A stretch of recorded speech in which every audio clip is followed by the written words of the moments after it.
Get this audiobook for free today at theaudiobook.co.uk. It takes a second to process what I'm seeing, to make sense of what my eyes are telling me. Is Catherine suddenly ill? Confused? Is it a prank?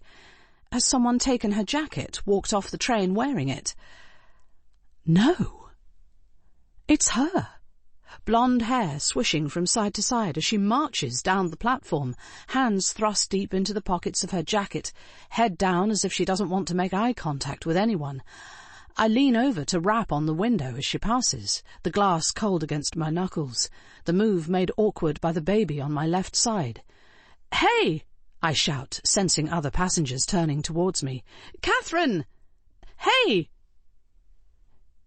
She looks up, and our eyes meet for just a second, long enough for me to see the expression on her face, to notice the tears on her cheeks. She mouths a single word, "Sorry," then drops her gaze and hurries on, wiping her eyes and striding down the platform towards the barriers. A second later, and she's out of sight. An automated female voice comes over the speakers. "This train is for London Marylebone only. Please take care of the closing doors."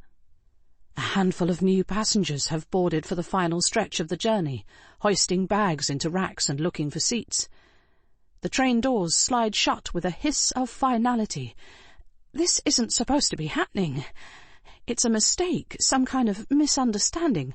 I was just going to hold Mia for a few minutes, give Catherine a moment's respite, then hand the baby back.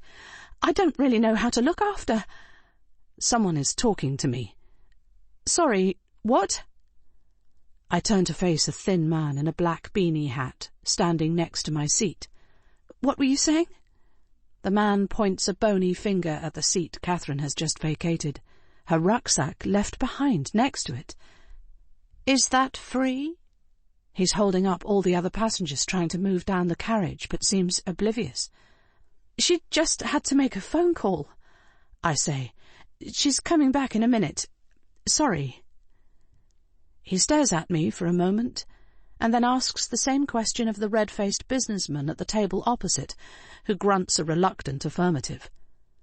The thin man settles himself into the seat, folding his long legs beneath him and taking a laptop out of his rucksack.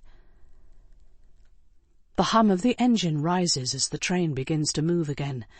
Rolling slowly at first, the platform at Sear Green starts to slide by, past a blue-painted steel fence separating the station from the car park beyond, massed ranks of vehicles side by side.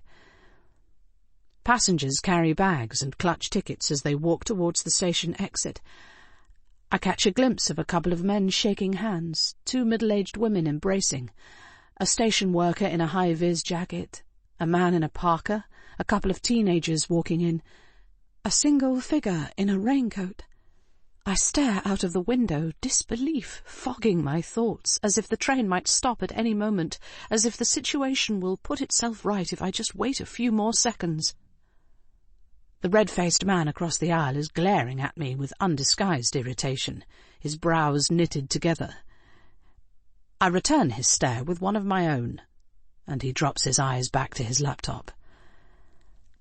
I throw one last look back at the platform. Perhaps Catherine was meeting someone here. Then my view is blocked by trees as the train angles away from the station, picking up speed.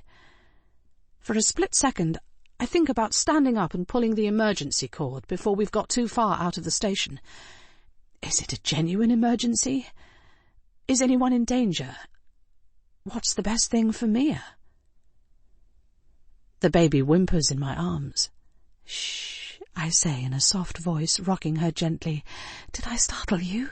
Shh, it's okay." Mia settles again and stares up at me with big blue eyes. A long, lazy blink and a small smile that makes my heart swell. I'm a calm person. I need to stay calm for the baby's sake.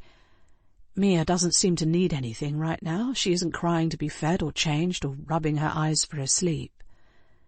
She seems happy enough to be held for the time being.